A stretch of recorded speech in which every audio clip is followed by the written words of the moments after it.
Welcome to this episode of YouTube. Apologize for the delay. I've been sick since Thanksgiving, so my voice is just getting back to being able to narrate. But we want to, again, look to our past. We're in the process of planning for 2016 pups, and so we're taking this time to kind of look at where we've been and grateful for the people who have gotten us to the point where we are, where we have a healthy, well-maintained pack.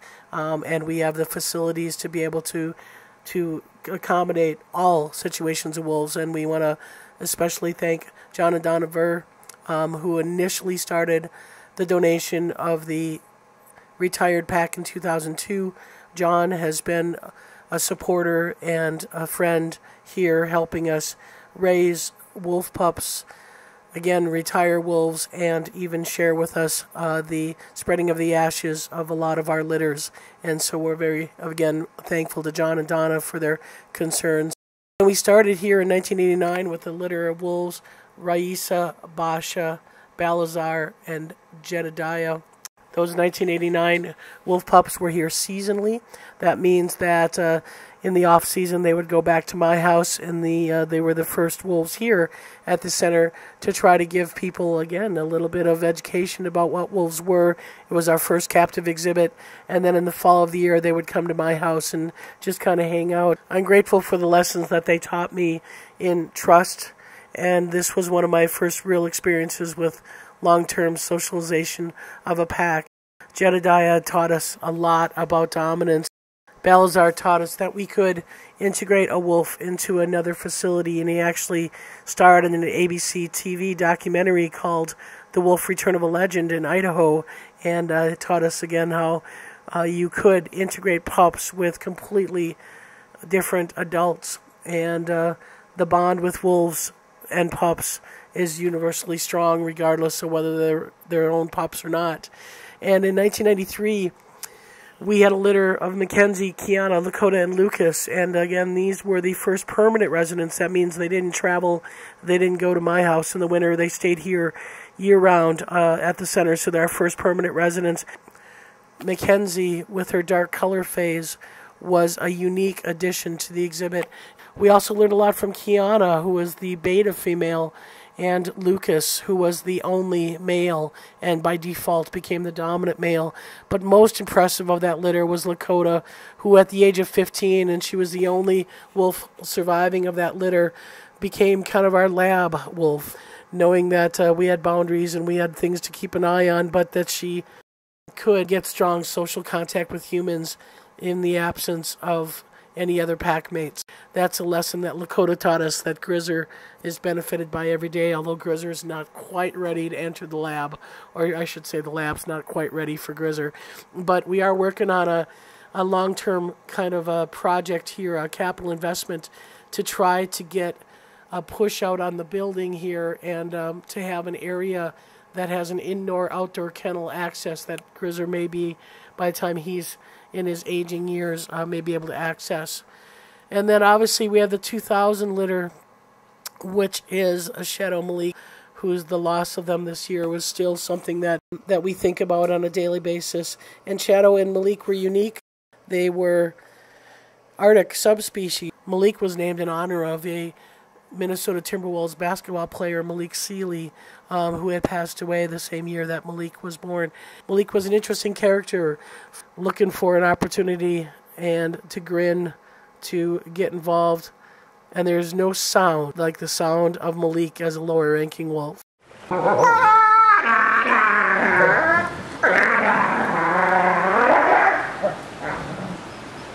He was bonded with his brother. He looked to seek comfort from his brother, and that bond started when they were young pups.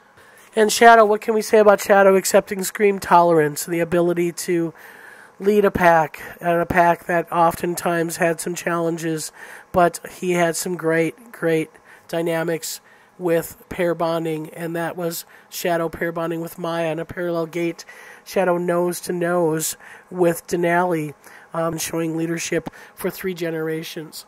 And tolerances and the facial expressions of Shadow will always be in our memory. So the 2004 litter of Grizzer, Maya, and Nisa was unique. Grizzer and Maya were true litter mates. Nisa was a week younger. And this is Grizzer letting out his first howl.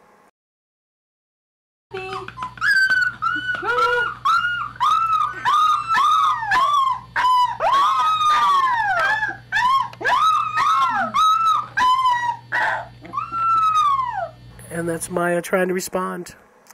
And you can see the difference in Nisa, who was sitting on her lap, who was just a little, obviously a week younger, not as advanced. These wolves taught us a lot about behaviors and interactions, and Grizzer had his fair share of issues as he worked up in rank order. We learned a lot about spaying as we lost Nisa to a post-surgical, 5-day post-surgical spay issue. And many of the decisions we make now are based on the experiences in 2004. And then we have Aiden and Denali as pups, where they were first generation removed from the wild, and everybody said these two wolves are going to turn your life upside down because they're only one generation removed from the Yellowstone wilds. Our wolves are here to be ambassadors to the wild, and Aiden and Denali are perfect ambassadors for their relatives back in Yellowstone. And then we have the 2012 litter of Luna and Bolts, where we are just grateful every day that we are managing Luna, given all of the issues that we had with Luna, all of the struggles we had in trying to get her to a point where she was healthy, and then certainly all of the challenges Bolts had to have a lack of really social interaction with his pup mate. He made up for that when he joined his pack, and basically, as we saw, Luna's taught us many things, and that one is an attitude is all you need to be the dominant female of this pack. So as we finish this episode of YouTube, we want to remind you that we have another webinar on December 22nd. Notice it's at 3 p.m., so they're progressively earlier because it is progressively darker and officially winter. So those of you overseas, it might even be a viewing time that you can stay up for. We also have a crowd rise campaign going on, a gift for wolves this holiday season, and to help support global education and outreach programs that help us teach the world about wolves. So if you're interested, check out our website. We want to acknowledge the folks that have been so generous with us over the past year. So I'll be sharing a scrolling list of donors, both cash donations as well as in-kind donations to our wolf care program, and want to thank each and every one of them. And in the backdrop, you'll be hearing wolf pups snoring and various other wolf sounds that get us in the mindset that we are going to be counting down. It's not too long before we are actively involved in the process of acquiring wolf pups for the 2016 season. So thanks for watching. Have a good day.